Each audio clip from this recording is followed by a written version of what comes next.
বাংলাদেশের বুদ্ধিজীবী cricket board আপনাদেরকে অনেক অনেক ওয়েলকাম এবং ধন্যবাদ জানাচ্ছি। আচ্ছা ভাইরে, আপনাদের একটা কথা বুঝতে পারলাম না। আপনারা বিভিন্নজন বিভিন্ন কথা বলতে আছেন শুধুমাত্র একটা দলকে ঘিরে। সে দলটা কি? জিম্বাবুয়ে। আচ্ছা, জিম্বাবুয়ে কি অস্ট্রেলিয়ার চেয়েও বেশি, নাকি জিম্বাবুয়ে একদম মানে দেখা যাচ্ছে অনেক বড় টিম, যে টিমটাকে এত ভয় পাইতে হবে? আপনারা বলতেছেন আমি কেন এই কথাটা বলছি। কালকে যখন আমাদের ক্যাপ্টেন কথা বলছে, নাজমুল হোসেন শান্ত, তিনি বলছে যে জিম্বাবুয়ে ক্রিকেট দল মানে উগান্ডার সাথে হেরে বিশ্বকাপে, যখন সাংবাদিকরা এই কথা বলছে জিম্বাবুয়ে তো এতটা শক্তিশালী দল না যারা উগান্ডার সাথে আসছে, তাদেরকে আপনারা কীভাবে দেখতেছেন? নাজমুল হোসেন শান্ত ওটা পাড়াও করে বলে দিল, ভাইয়া তারা কিন্তু শ্রীলঙ্কাকে হারায় আসছে।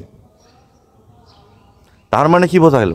বাংলাদেশ দল মানে বাংলাদেশ বুদ্ধিজীবী ক্রিকেট দল বা বুদ্ধিজীবী ক্রিকেট বোর্ড জিম্বাবুয়েকে ভয় পাচ্ছে।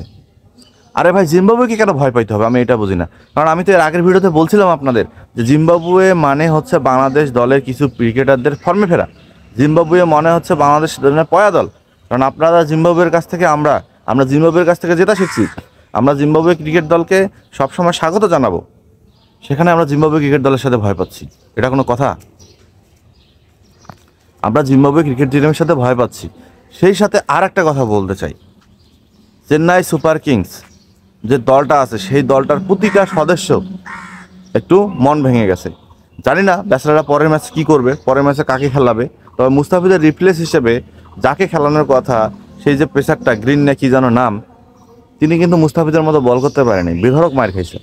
কিন্তু মুস্তাফিজুর রহমান গত ম্যাচে চেন্নাইয়ের হয়ে যে অবিশ্বাস্য রেকর্ডটা করে আছে 2024 সালে, এটা কিন্তু অবিশ্বাস্য। কারণ 2024 সালের আইপিএলে প্রথম কোনো ক্রিকেটার মিডল ওভার বল করছে। এইবার আইপিএলে মারে তামা করে দিচ্ছে একটা বোলারদের। গতকালকের ম্যাচটায় দেখেন, ওরে ভাই কালাসান, আর ওটা যেন কি চ্যাংড়াটার নাম, বাপরে বাপ, যে মাইটটা দিল, একদম রাজস্থানের 12টা বাজে ছাড়ি দিছে। যাই হোক, সেটা বলতেছে না। আমার কথা হচ্ছে, মুস্তাফিজুর রহমানকে এত বোঝানোর পরও আপনারা কি কারণে ফেরাই নিয়ে আসলেন আইপিএল থেকে? আচ্ছা ঠিক আছে, তা আমরা আইপিএল খেললে ছেলেটা যে ফর্মে ফিরছে, এই ফর্মটা আরেকটু ভালো কিছু করতে পারতো, তাই না? কিন্তু আপনারা জিম্বাবুয়েকে যেভাবে মানে মানে মানে আর কি করতেছেন, মনে হয় জিম্বাবুয়ে অস্ট্রেলিয়ার চেয়েও বড় টিম। র্যাঙ্কিংয়ে মনে হয় আমাদের চেয়েও জিম্বাবুয়ে অনেক বড় আছে। হ্যাঁ, আপনাদের মনে ভয় আছে, ভূত আছে, যদি হেরে যায় তাহলে তো সর্বনাশ হয়ে যাবে। এই কারণেই মনে হয় মুস্তাফিজকে ফিরাই নিয়ে আসা, এবং সেই সাথে আমাদের ক্যাপ্টেন নাজমুল হোসেন শান্তর দৃষ্টি আকর্ষণ করতে চাই, বাবা জিম্বাবুয়ে এতটা বড় টিম না যে তোকে ভয় পাইতে হবে। শ্রীলঙ্কাকে হারাইতেই পারে, শ্রীলঙ্কা আমাদের সাথে হারছে বা আমরাও শ্রীলঙ্কার সাথে হারছি, কিন্তু জিম্বাবুয়ে ঝড়ে বক পড়ার মতো একটা টিম, যে কোনো মুহূর্তে যে কোনো কাউকে হারাই দিতে পারে। এটা নিয়ে চিন্তার কিছু নাই। তো আগে ভাগে ভয় খাইস না রে বাবা, ফির আবার ফর্ম টরম হারে বিশ্বকাপ হচ্ছে আবার সেই চিটপটাং।